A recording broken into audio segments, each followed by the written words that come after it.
ఈ ప్రాంతంలో విద్యార్థులకు చదువుకోవడానికి బడులు రాలేదు.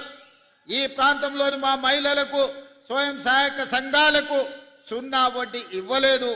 ఈ ప్రాంత రైతాంగానికి పండించిన పంటకు ఇంతకుముందు హెలికాప్టర్లో వస్తున్నప్పుడు మిత్రులు శ్రీనివాసరెడ్డి గారు అన్నారు, ఎక్కడ చూసినా వరి పంటలు వరి కోతలే కనిపిస్తున్నాయి. ఈ ప్రాంతంలో వరి అత్యధికంగా పండిస్తున్నట్టున్నారు ఈ రైతాంగం అని.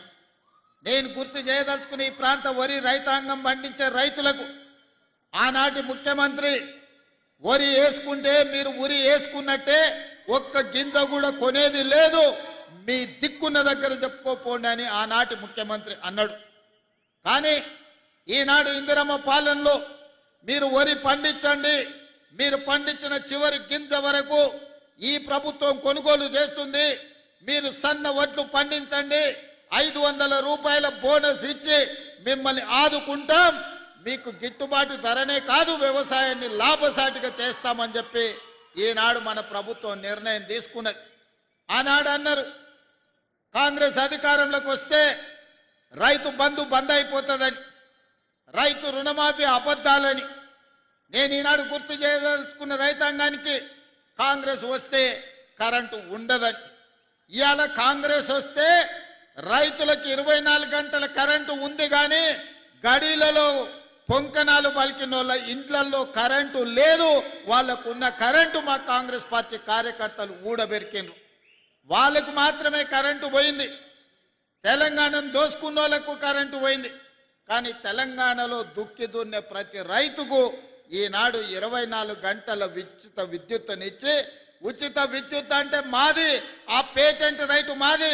2004లో దేశంలోనే మొట్టమొదటిసారి రైతాంగానికి ఉచిత కరెంట్ ఇస్తామని ఎల్బీ స్టేడియంలో ఆనాటి ముఖ్యమంత్రి డాక్టర్ వైఎస్ రాజశేఖర రెడ్డి గారు మొట్టమొదటి సంతకం పెట్టి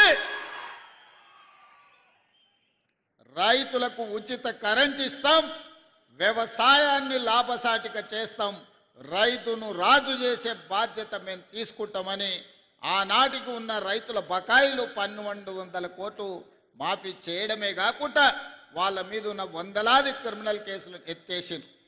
అలా మొదలైన 2004 ఉచిత కరెంటు ఈనాడు 24 గంటలు కాంగ్రెస్ పరిపాలనలో అందిస్తున్నామంటే ఆ పేటెంట్ రైట్ మనది, మనం కొనసాగిస్తున్నాం.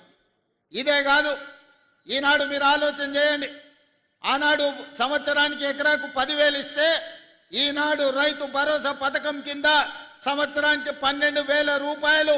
మొన్న జరిగిన రైతు భరోసా కార్యక్రమంలో 9 రోజుల్లో 1,50,00,000 ఎకరాలకు 9,000 కోట్ల రూపాయలు మీ ఖాతాలలో టకా టకా టకామని మీకు కనక వర్షం కురిపించి రైతు భరోసాలో భాగంగా 9,000 కోట్ల రూపాయలు 3 నెలల కింద రైతు భరోసా పథకంలో ఇచ్చినాం. రైతు రుణమాఫీ ఆనాటి ప్రభుత్వం 1,00,000 రూపాయలు రుణమాఫీ చేస్తా అని 4 విడతలని మిత్తి మేమే కడతామని అసలు మిత్తి తడిసి మోపెడై నెత్తి మీద అప్పై రైతు చేతిలోకి చిప్పొచ్చింది తప్ప రైతు రుణమాఫీ జరగలేదు. ఆయన గారు ఇచ్చింది అసలు కాదు కదా, వడ్డీకే సరిపోలే. కానీ మన ప్రభుత్వం అధికారులకు వచ్చిన వెంబడే ఇచ్చిన మాట ప్రకారం 25,35,000 మంది రైతులకు 20,614 కోట్ల రూపాయలు రైతు రుణమాఫీ 2 లక్షల రూపాయల వరకు చేసి ఇచ్చిన మాట నిలబెట్టుకున్న ప్రభుత్వం, రైతులను ఆదుకొని గుండెల్లో పెట్టి చూసుకున్న ప్రభుత్వం ఇందిరమ్మ రాజ్యం అని చెప్పి నేను ఈరోజు చెప్తున్నా. ఈనాడు భారతదేశంలోనే మీడియా మిత్రులు రాసుకోవాలి, ఆనాడు వరి పండిస్తే ఉరి అన్నాడు. ఈనాడు దేశంలోనే అత్యధికంగా వరి పండిస్తున్న రాష్ట్రం తెలంగాణ రాష్ట్రం. 3వసారి భారతదేశంలోనే వరి ఉత్పత్తిలో మొదటి స్థానంలో నిలబడ్డది. 1,56,1,56,00,000 మెట్రిక్ టన్నుల ఉత్పత్తిని ఒకే ఒక్క సీజన్లో పండించి పంజాబ్ హర్యానాలను దాటుకొని ఆంధ్రప్రదేశ్ రాష్ట్రానికి 2 అధికంగా వడ్లు పండించిన రాష్ట్రం తెలంగాణ రాష్ట్రంలో ఉంది.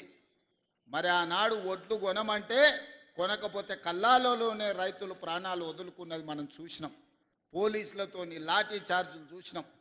ఈనాడు కల్లోలంలో ఉన్న కల్లాలను ఈ ప్రభుత్వం